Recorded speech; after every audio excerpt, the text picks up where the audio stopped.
Assalamualaikum warahmatullahi wabarakatuh. Terima kasih buat teman-teman yang sudah klik video ini. Di video kali ini kita akan membahas injeksi lagi ya.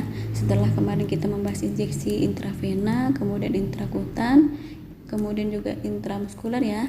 Nah, pada kali ini kita akan membahas injeksi subkutan. Buat teman-teman yang baru bergabung ya, silahkan untuk like, comment, and subscribe. Pertama, kita akan membahas tentang definisi dari injeksi subkutan. Jadi, injeksi subkutan ini adalah pemberian obat melalui suntikan di daerah bawah kulit, yaitu tepatnya pada jaringan konektif atau lemak yang ada di bawah dermis. Adapun tujuan dari pemberian injeksi subkutan, pertama untuk memasukkan jumlah toksin ataupun obat pada jaringan subkutan di bawah kulit untuk dilakukan absorpsi. Selanjutnya tujuan lainnya adalah dilakukan dalam program pemberian insulin yang digunakan untuk mengontrol daripada kadar gula dalam darah. Jenis-jenis obat yang lazim digunakan pada pemberian injeksi subkutan ya. Pertama ada vaksin, kemudian narkotik, heparin, obat-obatan preoperasi, dan yang terakhir adalah insulin. Itu deh tadi jenis-jenis obat yang lazim pada pemberian injeksi subkutan. Pemberian injeksi subkutan ini lokasinya ada berada di pertama ya perut bawah, kemudian yang kedua ada pada paha atas sebelah luar, dan yang ketiga itu berada di lengan atas sebelah luar ataupun sepertiga bagian dari bahu. Selanjutnya indikasi dan kontraindikasi daripada injeksi subkutan. Pertama kita bahas indikasinya dulu ya. Jadi indikasi dari injeksi subkutan itu ya, pertama bisa dilakukan pada pasien yang tidak sadar, kemudian tidak mau bekerja sama karena tidak memungkinkan untuk diberikan secara oral atau mulut. Yang ketiga, tidak terjadinya alergi. Yang keempat, lokasinya yang ideal adalah lengan bawah, dalam, dan punggung bagian atas. Itu dia tadi indikasi dari injeksi subkutan. Selanjutnya ada juga kontraindikasi dari injeksi subkutan ya. Pertama luka, kedua berbulu, ketiga alergi, dan keempat infeksi kulit. Kontraindikasi ini yang tidak boleh dilakukan injeksi subkutan. Sekarang kita akan membahas mengenai efek samping dari pemberian injeksi subkutan. Jadi injeksi subkutan ini juga ada efek sampingnya, ada kelebihan dan ada juga kekurangannya ya. Di sini bisa kita lihat kelebihannya. Pertama, diperlukannya latihan sederhana. Kemudian yang kedua, absorpsi obat cepat larut dalam air. Dan yang ketiga, mencegah kerusakan sekitar saluran cerna. Karena kan tadi di sini injeksi subkutan adalah pemberian secara suntik ya, bukan secara oral, makanya dia mencegah kerusakan sekitar saluran cerna. Selanjutnya ada juga kekurangan dari injeksi subkutan. Di sini bisa kita lihat, pertama, kekurangannya adalah rasa sakit dan kerusakan kulit. Yang kedua, tidak dapat dipakai jika volume obat besar. Yang ketiga, bioavailabilitas bervariasi sesuai lokasi. Keempat, harus menggunakan teknik steril, namanya injeksi ya, pasti harus menggunakan yang steril, seperti jarumnya itu harus steril. Kemudian lebih mahal dibandingkan dengan oral. Selanjutnya lebih lambat dibandingkan pemberian IM. Dan yang terakhir kekurangannya adalah dapat menyebabkan ansietas atau kecemasan yang berlebihan pada si pasien. Itu dia tadi kekurangan daripada pemberian injeksi subkutan. Yang perlu kita ingat ya, itu adalah prinsip pemberian obat 8 benar plus 1 waspada. Pertama sekali itu adalah benar pasien. Tanyakan dulu kepada pasien ya, namanya siapa, kemudian tanggal lahirnya itu sesuaikan dengan gelang identitas dari pasien. Kemudian yang kedua adalah benar obat. Cek nama obat sesuai dengan resep dokter, kemudian pastikan obat tidak kadaluarsa.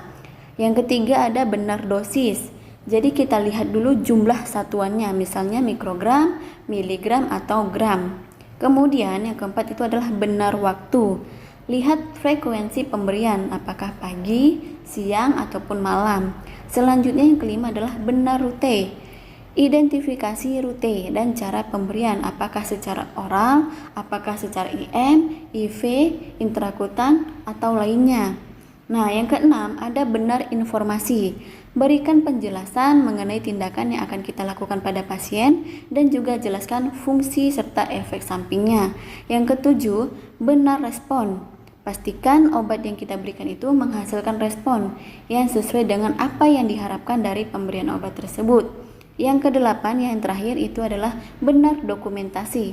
Lakukan pencatatan yang meliputi dari tanggal, kemudian jam pemberian, nama obat, dosis, kemudian juga rute, serta berikan tanda checklist pada daftar terapi obat dan paraf pada kolom yang tersedia. Itu dia tadi prinsip dalam pemberian obat. Selanjutnya adalah prosedur kerja. Jadi pertama itu jelaskan dulu ya prosedur kerja yang akan kita lakukan. Kemudian kita lakukan cuci tangan. Dan yang ketiga, bebaskan daerah yang akan disuntikan. Dan kita pasang alas. Selanjutnya yang keempat, membaca etika daripada obat. Yang kelima, desinfeksi tutup obat. Karena kan takutnya obat ini kan karena kita simpan bisa aja tutupnya itu berdebu ya. Maka kita lakukan desinfeksi. Selanjutnya yang keenam, pakai handscoon. Yang ketujuh, masukkan obat, kemudian tusuk dahulu, kemudian diangkat. Selanjutnya turunkan obat dan tarik spuit. Selanjutnya yang kedelapan, ganti nalnya dengan nal yang lain. Ya, jadi jangan samakan nal untuk menyuntik sama nal pengambilan obat, itu harus berbeda.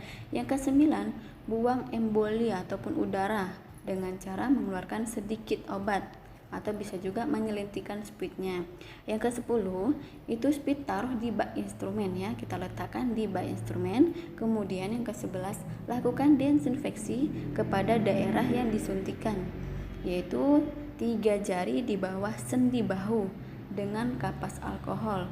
Selanjutnya yang ke-12 lakukan penusukan atau penyuntikan dengan lubang jarumnya itu menghadap ke atas dan membentuk sudut 45 derajat terhadap permukaan kulit. Yang ke-13, lakukan aspirasi ya, bila tidak ada darah baru bisa kita suntikan. Kalau misalnya ada darah, jangan kita suntikan.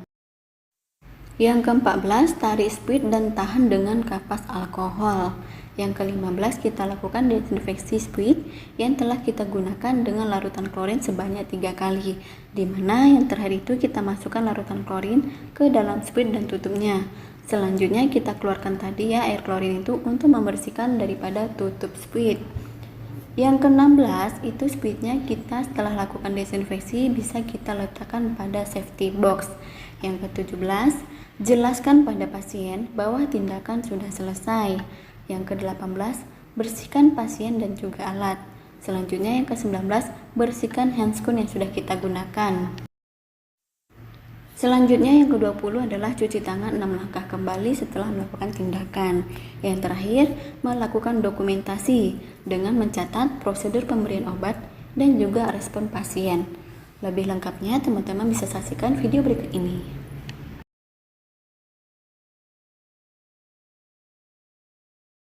Baiklah, untuk alat pada penyuntikan SC kita ada perla. Selanjutnya ada bak instrumen yang isinya handscoon. Kemudian ada nirbeacon, ada korentang, ada kapas alkohol, kemudian ada obat neurotropik.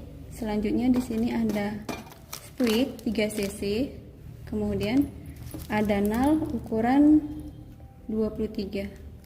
Selanjutnya di sini juga ada handuk dan juga ada larutan klorin 0,5.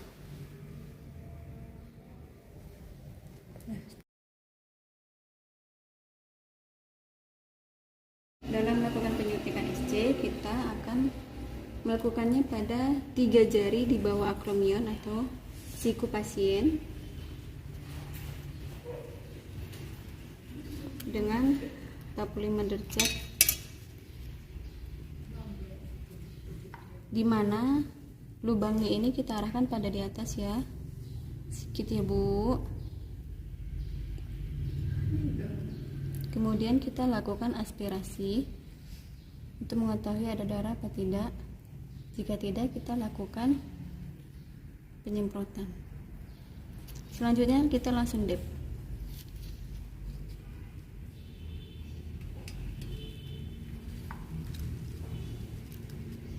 Nah,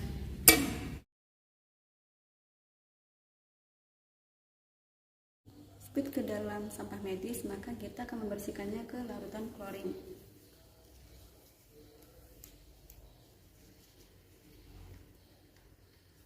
Kita lakukan sebanyak 3 kali.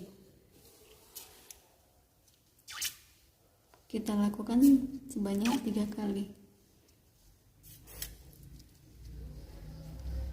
Selanjutnya, untuk membersihkan tutupnya, kita akan keluarkan air dari spritnya hingga terlihat tetesan. Kemudian baru kita bisa buang kepada sampah medis.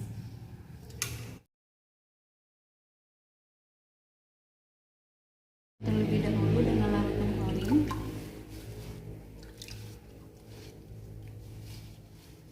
Dan kita buka dari luar, selanjutnya satu lagi dari dalam.